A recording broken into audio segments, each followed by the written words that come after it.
ben ne kudurtçuluğu verecek deydi. Ağır kıydın diler, münküşü alıp gider bir kişi diye. Hedilet de ağır sana kudurtçuluğu versene. Vay, kapından adam gelmese ne edecek? Mene beğenirdim. Ay kayalık kudan olsa armağanın ne mi? O ay kan oğlu var ha, Muhammedcan ağır. O ulu okuğu torda ödüm gülyalık işlep gör. Men düşünem okluğu, sen ne mi sonundan kova verecek mi çağağını? O hedilet de ağır. Bir diplomu var, ilimli, bilimli, iyisi var. O dikkat et hede çayhanası üstsem ulu göğüne, durşunu tuğun novat yönü bir gitse bir gele. Ortalarım çağıyıp dur neyme. Sana on metre neyme arın. Kıydın işlesi gelse işler. İşlesi gelmese öyde oturdun eli iş etsin. Tapağı yok. Şu adamsının kaynınızın göğünüp kıyırdan bir çaycağı koydu. Bollu başka da gerek ki. Ben düşünemek oğulcan sen ne için beykenine? Vay tövbe. Vay dur sen değil mi? Allah. Ya da gittim daha geçmek var. Ben sana şu hiç tat diyeyim oğa. Sen bunca sözler ayttın onlar. Ben kıydım şu ne koyuverasım geldi. Kafi? Kakamcanın adı geldi deydin mi? Oho. Öngürleştüge. Sen bilýäňe, men ölüň adda kılsa ırım edýän. Ol birinji zaktygmy oňa da ölüň adyny dakmalla. Başga da ogly kene, dakarlar da. Keywan sen begen kakam ýaly döwletli bor nesip bolsa. On soňam kakam wesiýetnama ýazyp gidipdir. Adym gelse şu wesiýetnamany okarsyň diýip ýürisde berip gidipdir. Keywany begen belki kakam hemme baýlygyny atlaklaryna goýup gidenler.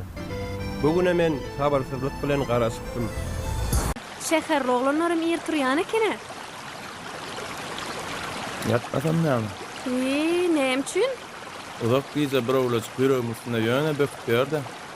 Bağışlar var yatırmadık oğlacığı. Ömrüm ötkense bağışlamağa taýaram men oğlacık. Vay bağışlar dile çeper bolýan ekenler. Men bağışladığım neýden bilýänsiň? Menin şu yurtda ýaşaýan aýoglaň sen bağışladygyny tutuş şu yurt bilýär.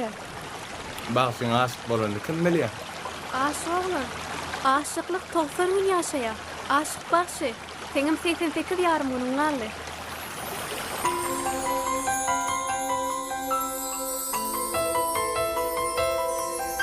Haçan gördün şu aynaň öňünde özüňe terenjam berip ýa TikTok oýnap oturdun ýa efirde oturdun. Näme gerek diýdim şu atlaňyr ýok etdi, gaýrat etdi. Özüm ýa-da ýandasyndan.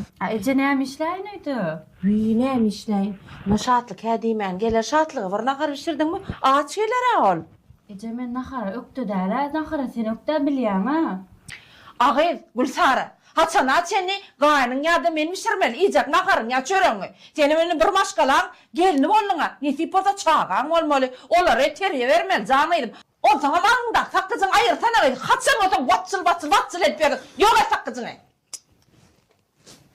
Çay demledin mi? He diýmän, şatlyk geler. Aç geler özüm. Ýollaşyňa derew çay demle. Nahar şort aýarla. Ece. Sen men aladam edýän bolsaň, men 6 ýyl bäri.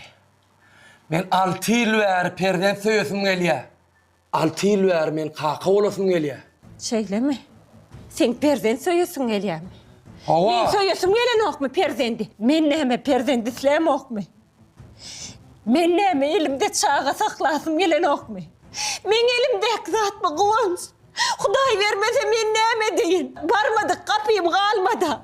Barmadyk lukmanım tebibim galmada. Men näme diýin? Men elimdeki zat Hudaý bermese men günäkärmi? Onda men günäkärmi? Bilemok. Bilen hiç wagt perdendimiz bolmaz. Näme üçin? Umytda bol. Sebäbi Lukmanlar bar mesele gelininde diýdi.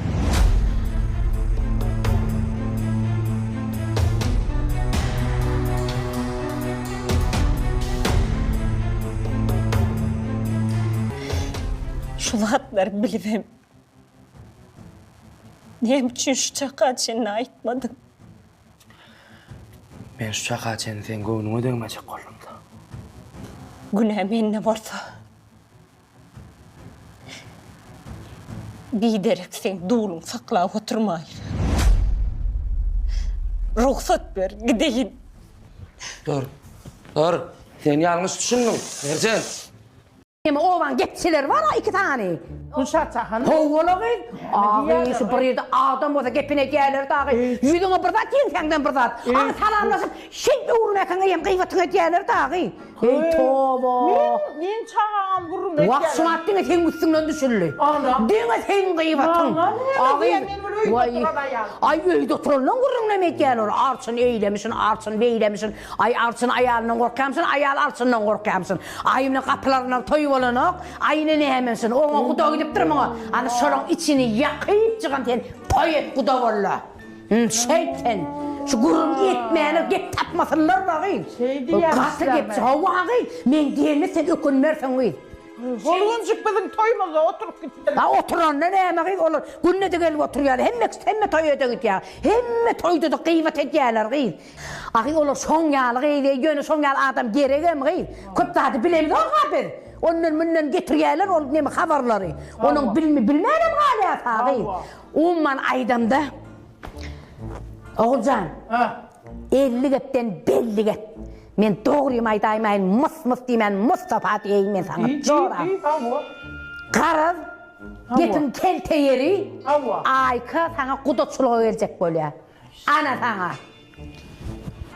O Gülşat bilen Zahar'ın üstü bilen aylap aytmak neyemeye gerek onu. Ay zor buradan yüzüm alarsın öttüm de.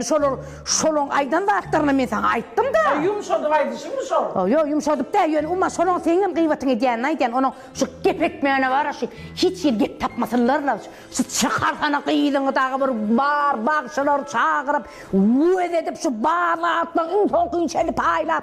Sen var ya oğlum diye oturma kıydı. Oğlum diye oturma. Haysi'nin manlayı ön açılsa. Şaka şükür verir. Böyle. Önüm koğu yer.